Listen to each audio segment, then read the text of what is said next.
ഇന്നൊരു കൗതുകമേറിയ ഒരു പോസ്റ്റാണ് സോഷ്യൽ മീഡിയയിൽ എൻ്റെ ശ്രദ്ധയിൽപ്പെട്ടത്. ഒരു പ്രൊഫസർ ആയിരുന്ന ജോലി ഉപേക്ഷിച്ച് ഒരു ഓട്ടോക്കാരനായി എത്തുവാൻ, അതും ഒരു ഓട്ടോക്കാരന് പ്രൊഫസറിനേക്കാളും ഒരു ശമ്പളം കിട്ടുന്നത് കൊണ്ട് ഒരു ഓട്ടോക്കാരനായി മാറി എന്നൊരു കഥ ആരെയും ഞെട്ടിപ്പിക്കുന്ന ഒരു കാര്യമല്ലേ? ഇന്ന് ഈ ഒരു പോസ്റ്റ് പങ്കുവച്ചത് നികിത എന്ന് പറഞ്ഞ ഒരു വ്യക്തിയാണ്. നികിത മഹാരാഷ്ട്രയിൽ തൻ്റെ ജോലിക്കായി രാവിലെ നേരത്തെ തന്നെ ജോലിക്ക് എത്തണം, സമയത്ത് എത്തണം എന്നൊരാവശ്യത്തിനായി ഒരു ഓട്ടോയ്ക്ക് കൈ കാണിക്കുകയും പക്ഷേ ഓട്ടോ ഡ്രൈവറായി കാണുന്ന ഒരു പ്രായം ചെന്ന ഒരു വ്യക്തി. ആ പ്രായം ചെന്ന വ്യക്തിയാണ് നമ്മുടെ ഈ രസകരമായ കഥാപാത്രം. അതായത് പ്രൊഫസർ ജോലി ഉപേക്ഷിച്ച് ഡ്രൈവറായി മാറിയ, ഒരു ഓട്ടോ ഡ്രൈവറായി മാറിയ നമ്മുടെ പട്ടാഭിരാമൻ. നമ്മുടെ പട്ടാഭിരാമൻ ഒരു കർണാടക സ്വദേശിയാണ്. അപ്പോൾ നികിതയുടെ അന്നത്തെ ആശങ്ക എന്ന് പറയുമ്പോൾ, അയ്യോ ഇദ്ദേഹത്തിൻ്റെ ഇത്രയും പ്രായമുണ്ടല്ലോ, ഈ പ്രായം ചെന്ന ആളുടെ ഓട്ടോയിൽ ചെന്ന് കഴിയുമ്പോഴത്തേക്കും അവിടം വരെ സമയത്ത് എത്താൻ പറ്റുമോ എന്ന ആശങ്ക നികിത ഇരിക്കുമ്പോൾ നികിതയ്ക്ക് അത്ഭുതമായിരുന്നു പട്ടാഭിരാമൻ.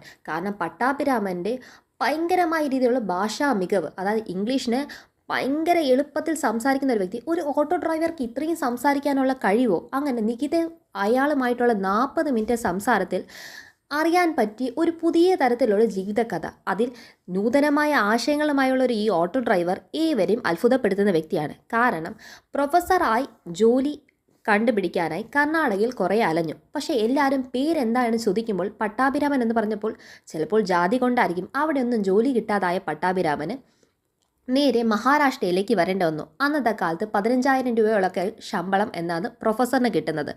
ഒരു ഇംഗ്ലീഷ് പ്രൊഫസർ ആവാനായി എഡിൻ്റെ ക്വാളിഫിക്കേഷനും MA ഒക്കെ ആയിട്ട് വന്ന ഈ പട്ടാഭിരാമൻ മുംബൈ എന്ന നഗരത്തിലേക്ക്, അത് മഹാരാഷ്ട്രയിലേക്കാണ് വന്നു ചേരുന്നത്. മഹാരാഷ്ട്രയിൽ വന്നു ചേർന്നപ്പോൾ ഒരു പ്രൊഫസറിന് കിട്ടുന്ന ശമ്പളം കൊണ്ട് തനിക്കും തൻ്റെ ഗേൾഫ്രണ്ടിനും ജീവിതം സുഖകരമാക്കാൻ കഴിയുന്നതിനേക്കാളും എളുപ്പമാണ് ഒരു ദിവസം 1,500 രൂപയോളം കിട്ടും ഓട്ടോ ഡ്രൈവറായി മാറിയാലെന്നറിഞ്ഞ പട്ടാഭിരാമൻ അങ്ങനെയാണ് ഒരു ഓട്ടോ ഡ്രൈവർ എന്ന വേഷത്തിലേക്ക് മാറുന്നത്. പ്രൊഫസർ എന്ന ജോലിയെക്കാളും 1,500 പ്രതി ദിവസം ശമ്പളം മേടിക്കുന്ന ഒരു ഓട്ടോ ഡ്രൈവർ ആകുന്നതിൽ ജീവിതത്തിൽ കിട്ടുന്ന സൗകര്യങ്ങൾ ആലോചിച്ചാണ് ഒരു ഓട്ടോ ഡ്രൈവറായി താൻ മാറിയത്. അതാണ് പ്രൊഫസർ ആയ ജോലി ഉപേക്ഷിച്ച് ഓട്ടോ ഡ്രൈവറായി മാറിയ പട്ടാഭിരാമൻ്റെ ഈ ജീവിതകഥ.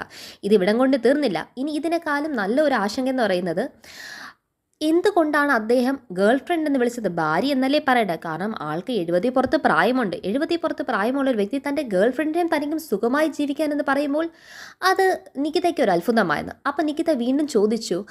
അന്നേരമാണ് അദ്ദേഹത്തിൻ്റെ വീണ്ടും നമ്മളെ അത്ഭുതപ്പെടുത്തുന്ന ഇന്നത്തെ ന്യൂജന് ഏറ്റൊരു മറുപടി. അതായത് ഭാര്യ എന്ന് വിളിക്കുമ്പോൾ തന്നെ അതിനൊരു അടിമത്വത്തിൻ്റെ ഒരു സ്വരം വരും.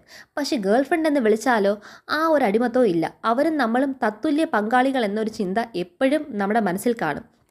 അതുകൊണ്ടാണ് ഞാൻ അവളെ ഗേൾ ഫ്രണ്ട് എന്ന് വിളിക്കുന്നത്. ഞങ്ങൾക്കൊരു മകനുണ്ട്. മകൻ പക്ഷേ ഞങ്ങളുടെ കൂടെയല്ല ജീവിക്കുന്നത്. മകനും അവൻ്റെ കല്യാണം കഴിഞ്ഞ് അവൻ തനിയൊരു ജീവിതം നടത്തുവാണ്. പക്ഷെ ഞങ്ങളെ വാടക തരാനൊക്കെ സഹായിക്കും. ഞങ്ങൾ മക്കളുടെ തണലിലല്ല ജീവിക്കുന്നത് എന്നതിലും അഭിമാനമാണ് ഈ ഓട്ടോ ഡ്രൈവർ എന്ന പ്രൊഫസർ.